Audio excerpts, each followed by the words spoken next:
Welcome to Present Poetry. I'm your host, Erin Crittenden, and all poems within this podcast are either public domain or used with permission from the author or the author's estate. It's a fun time for poetry lovers of all ages, so sit back, relax, and get ready to hear some poems of the past and the present.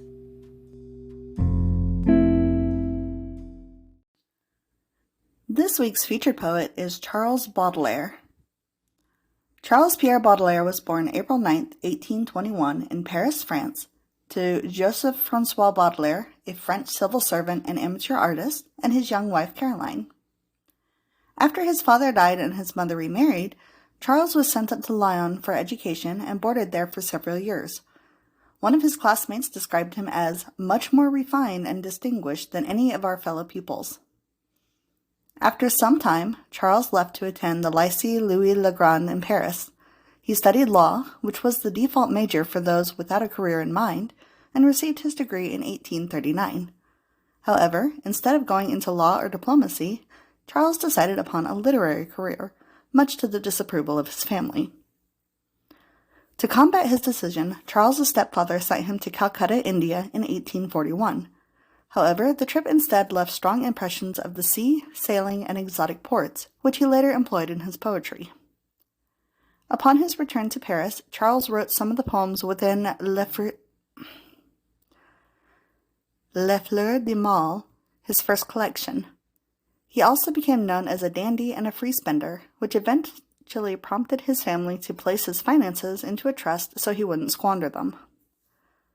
For all his faults, Charles was a slow and attentive writer. However, poor health and other distractions kept him from publishing his work until 1857.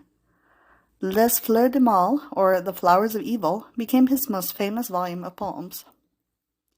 The principal themes of sex and death were considered scandalous for the period. He also touched on themes of lesbianism, sacred and profane love, metamorphosis, melancholy, the corruption of the city, lost innocence, the oppressiveness of living, and wine. Notable in some poems is Baudelaire's use of imagery in the sense of smell and fragrances, which is used to evoke feelings of nostalgia and past intimacy. However, despite the small and appreciative audience, others deemed the volume a byword for unwholesomeness and took legal action to stop its production. Charles, his publisher, and the printer were successfully prosecuted for creating an offense against public moral. They were fined, but Baudelaire was fortunately not imprisoned. However, 6 of his poems were suppressed, which prompted his followers to rally around him, and Victor Hugo even wrote in to declare his support. Charles Baudelaire died on August 31, 1867, at the age of 41, and many of his works were published posthumously. However, his influence on poets and artists can still be seen to this day.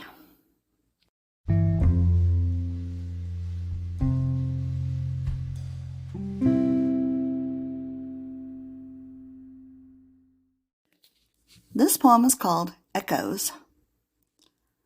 In nature's temple, living columns rise, which oftentimes give tongue to words subdued, and man traverses this symbolic wood, which looks at him with half-familiar eyes. Like lingering echoes which afar confound themselves in deep and somber unity, as vast as night and light transplendency, the scents and colors to each other respond. And scents there are, like infant's flesh is chaste, as sweet as oboes and as meadows fair, and others, proud, corrupted, rich, and vast, which have the expansion of infinity, like amber, musk, and frankincense and myrrh, that sing the soul's and senses' ecstasy.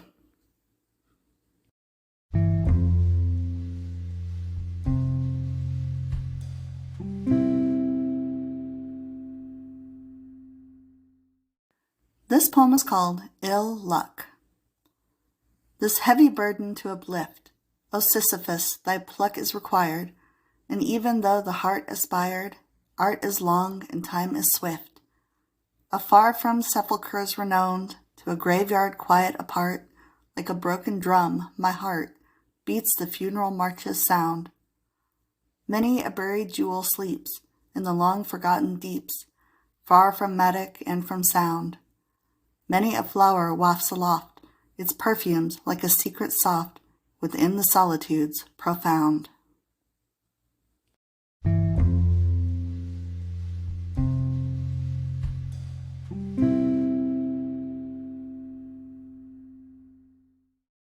This poem is called Beauty.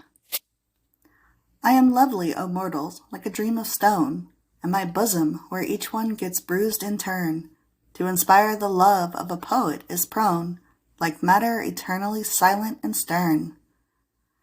As an unfathomed sphinx enthroned by the Nile, my heart a swan's whiteness with granite combines, and I hate every movement displacing the lines, and never I weep, and never I smile.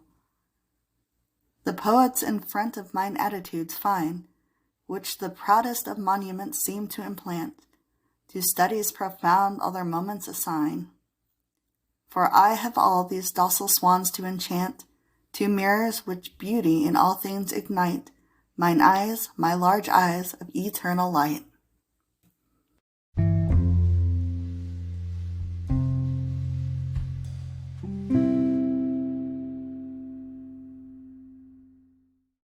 This poem is called All Entire.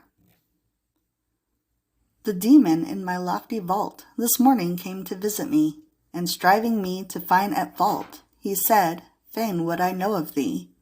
Among the many beauteous things, all which her subtle grace proclaim, among the dark and rosy things, which go to make her charming frame, which is the sweetest unto thee, my soul to him thou didst retort, since all with her destiny of preference there can be not.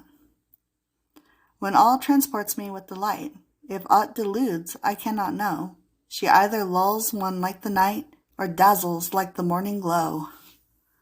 That harmony is too divine, which governs all her body fair, for powerless mortals to define in notes the many concords there. O mystic metamorphosis of all my senses blent in one, her voice as beauteous perfume is, her breath makes music chaste and wan.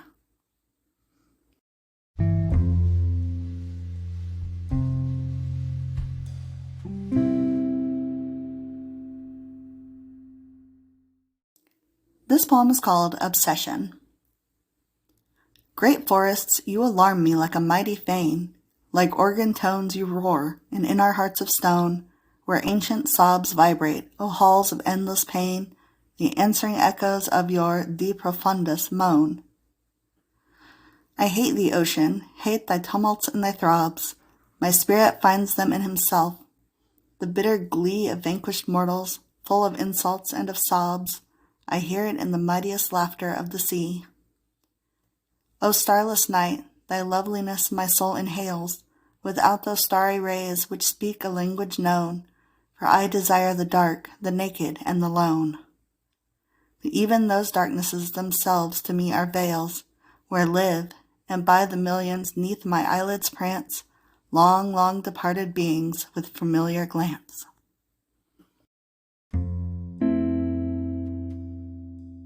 Thank you for listening to this episode of Present Poetry. If you enjoyed it, please leave us a review, share us on social media, or subscribe so you never miss an episode. If you would like to learn more about the featured poet, or you would like your work featured on the podcast, please check out the links in the show notes. Thank you again for listening, and I hope you all have a wonderful day. Bye-bye.